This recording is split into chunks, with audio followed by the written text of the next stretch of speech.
Hey, it's Paul Latour, founder of Hero Work. I'm at the Threshold Housing Society Radical Renovation site. What you have here is one of the units that we have. This is what I'll call the war room or the gathering room, where we bring together all of the teams, the on-site team, the Reno teams, the volunteer teams, everybody who needs to chime in to make this happen.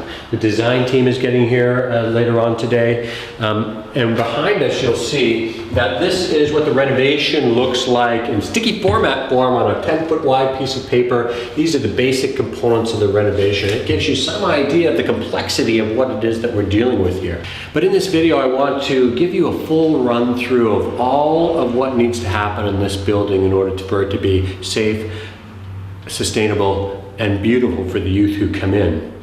But before I do that, I guess I want to get a little bit personal. I want to tell you why I'm here and why I'm inspired and passionate about this project, because you know, these youth are in some difficult circumstances or have been in difficult circumstances, often for no fault of their own. I know when I was young, I had some trauma. My family life wasn't a particularly easy one, but it wasn't as hard as many other people by any question. But I had some trauma in my life. You know, when I was young, my first sexual experience was being molested by a guy, and I didn't speak to anybody for 15 years about that. Where, you know, and it set me for a loop. You know, I thought there was something wrong with me. I thought I was a bad person, and all this stuff was kept inside, and I was emotionally dysfunctional. I couldn't live my life with courage. I didn't really know who I was. All of these things. And if I at that time had life go a different way, or if I at that time didn't have a mother and some siblings that cared about me, you know, I could be right where these kids are, calling Threshold, asking for a place to live, because I needed some stability underneath myself. And I think that's where these youth are. They've gone through much harder things than I've gone through. Some of them are aging out of foster care, some of them are being referred by school services or other homelessness agencies, and all they need right now in their life is a place of stability, a place to call home, so that they can, you know, find themselves and have people to talk to and create community. And that's what Threshold Housing is doing.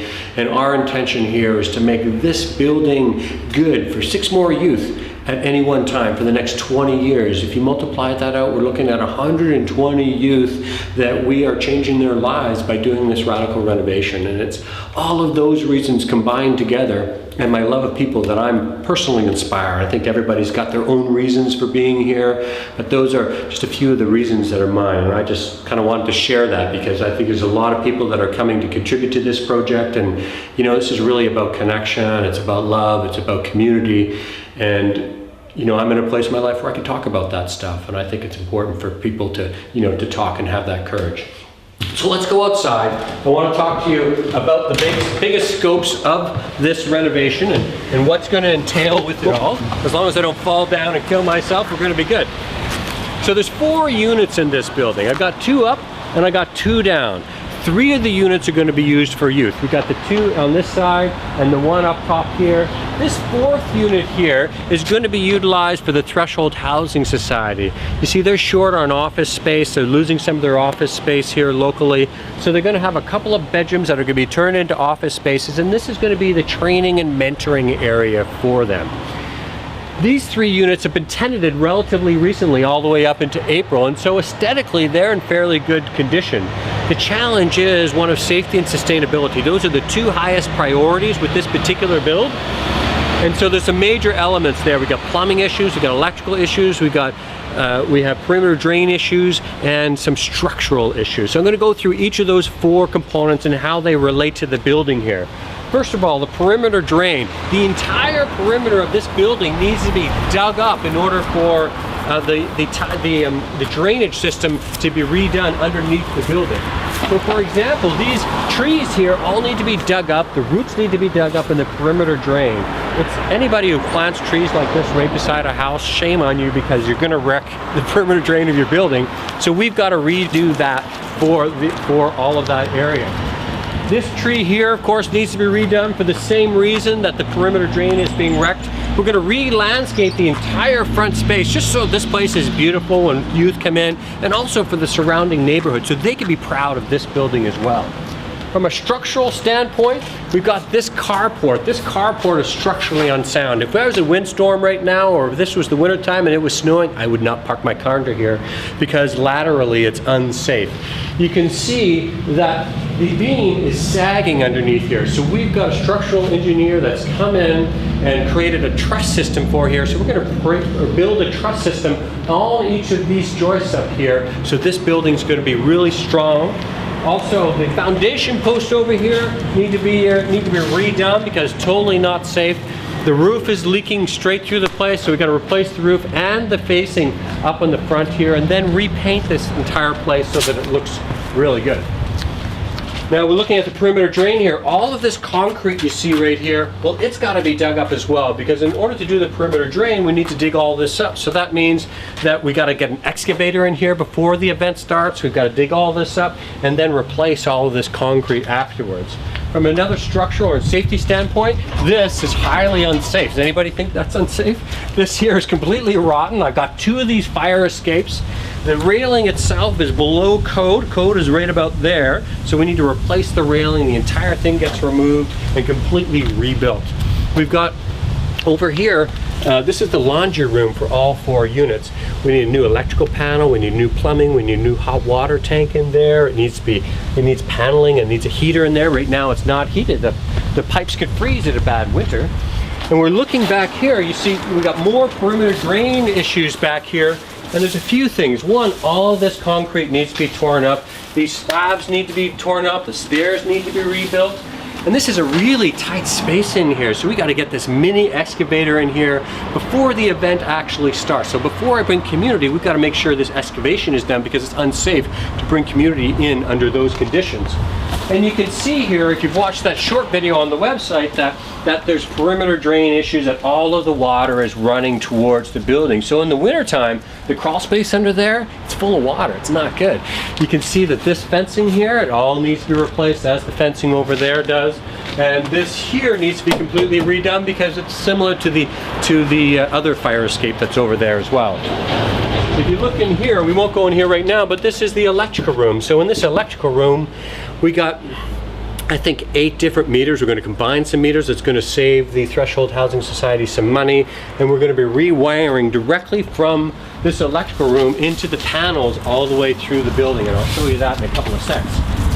One of the other issues in terms of safety is fire rating the entire building. Right now this building is not fire rated. It has no fire alarms, nothing along that nature. So the thing with fire rating a unit is that if a fire starts, you need at least an hour before that fire can spread to another unit. So that means that we need specific drywall thicknesses at every point within the building. So even underneath the building, in this 2.5-foot crawl space, in here, we've got to get contractors in here to build a wall that spans the entire building and drywall it up so it's fire rated. This is not a nice space in there. You know, people getting in there, working in there, it's going to be a really difficult job. We got plumbing that's got to be done in there. We got the sewers that need to be redone in there. It's like heroes that go down in there. I'm telling you right now, I've been down there. It's not pretty. So as we come back, you can see that this is a lovely space that we can make into a great gathering space or relaxation space for the youth. I'm looking forward to that being a beautiful one. Let's take a look inside now at a couple of the units. We're going to go inside the unit that's going to be used by Threshold for their mentoring and their training in their office spaces. This is the kitchen. So this is a cute little kitchen, 1950s style, you can see. This is, you've seen in that video that we put on the homepage, that this is the electrical panel. And all the 4 units, the electrical panel is in the cupboard of the kitchen. And completely below code, not safe. And so we need to rewire these, replace them first of all, rewire them all the way from the electric room, all of the 4 units, and redo them. And put them on the outside walls of the kitchen. So that's going to be a huge job. In the kitchens, we've got the floors to replace, the countertops are all going to be replaced, the plumbing, the sink will stay, we're going to keep what we can, but all of this gets redone. We're going to put a new countertop over here because this kitchen here will be used by the youth and staff to learn a lot of things, and so we want another counter space so that we can have chairs underneath, people can sit and talk and do their work in here. This particular living room space is going to be a large space for youth, so we want to have a space where about 15 youth can gather and have a wonderful meal here together and have some friendships and some healthy relationships and some adults that are good role models. And then we want a comfortable sharing space here so that they can all get together after the meals and talk about their week and how it's gone. I want to show you this bathroom over here. This bathroom has been gutted just recently because it had asbestos in it, and we needed to make sure that it was gutted well in advance of the renovation itself. So you can see that there used to be a bathroom in here. There were 3 layers of lino that had to be removed that all had asbestos in it. We had gas masks and people in all white gear in here, and it was all plastic up with ventilation. But we're going to get a brand new bathroom here. It's going to be beautiful. And this is one of the real challenges. In all 4 units, you've got these hot water tanks. Brass hot water tanks, no pressure release valve. If this thing fails, and it is, you can see on the video on the homepage that it is starting to fail and corrode, it explodes. It actually would go straight through at least 1 layer, or if not all the way through the roof. But what we're doing is not just replacing these hot water tanks, we're redistributing the plumbing so that the hot water system is centralized. So we're going to remove this, go under the house, and then over in to this space over here where we're going to put 2 60-gallon hot water tanks and put them right underneath the stairs, because this right here is where the stairs are in the front of the building. So we've got 2 hot water tanks, and that's going to serve all 4 units. The good thing about that is, 1, it's going to save the Threshold Housing Society some money in terms of utility costs, but 2, if one of them fails, and hot water tanks eventually do fail, that you're going to have another one, so they're not going to be without service. And I was mentioning earlier about the fire rating. There's 4 of these types of closets. These all need to be fire rated. So we need special 5/8 drywall up here on all the sides, fire taped. We got caulking. Even in the electrical room, we need to take all of the panels off and piece all of the fire rating drywall in there. It's a huge job, but in order for safety to be accomplished here, we need to really make sure it happens. Again, these 2 units, these 2 bedrooms here, I should say, are going to be the office spaces for Threshold, or at least a couple of office spaces, so that they can have the space by which to operate their society and help these youth in the coming months and years ahead as we put this all together. So I want to also show you one of the other units, because you probably see this unit is in the worst condition because it hasn't been tenanted, but the other units aren't in as bad condition. And so I just want to show you, go back to the war room. We won't go upstairs because the units upstairs are almost identical to the units downstairs. But I'll show you a little bit more of this unit here.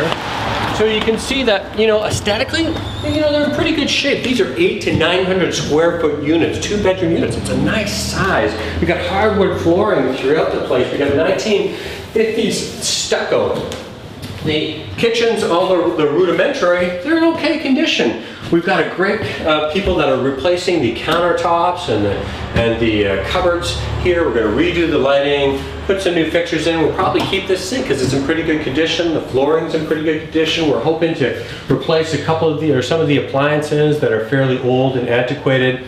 Hopefully we'll be able to do it. There's a long way to go. Of course, we've got the electrical panel that needs to be redone.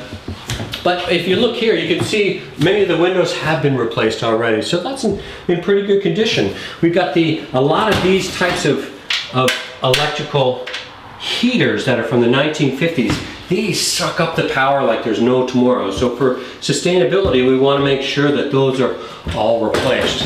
You can see that there's only 1 electrical faucet here in this kitchen. There really should be 2 electrical faucets or electrical unit or plugs on each side. That's up to code.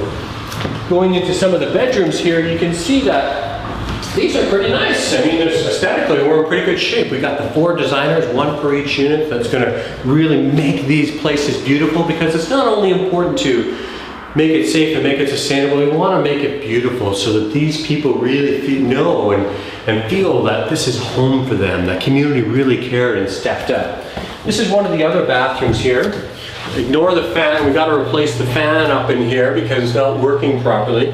but this has to go, the toilet has to go. But you can see the bathtub, it's in pretty good shape. We're not going to touch the bathtub. We'll do a little repair job on the walls here, but this here is below code. You shouldn't be within 5 feet of water in the bathroom. So we're going to take this and put it on the outside here as well. Plus we're going to add another electrical plug. Of course, the hot water tanks in that unit needs to be replaced as well. So that's a little bit of the rundown of what it is that we need to do here. I mean, it's a huge task list. It's a huge renovation, probably somewhere between $300,000 to $350,000, depending on which renovation contractor you talk to. You can see we've got lots of amazing drawings in terms of where that fire separation goes. We're really going to bring this building up to code and make it beautiful. But we got a long ways to go. We've got some money to raise, we've got donations to create, we've got contractors to bring on board, we've got suppliers to bring on board, we're 6 weeks out. There's 1,000 things to do, but I'm inspired to make it happen. The team that is around me is the most amazing and beautiful people that you could ever meet, and I'm so proud and honored to be working with them to make this happen. So I hope to see you during the event. I hope to see you at the Convoy of Heroes, an amazing convoy of vehicles sneaking their way through the city to end up at the site. We're going to have a block party on Friday the 19th. It's going to be an amazing time, and the big reveal on Sunday the 5th. Until I see you in person or at the event, love openly, live courageously, and make a difference wherever you can.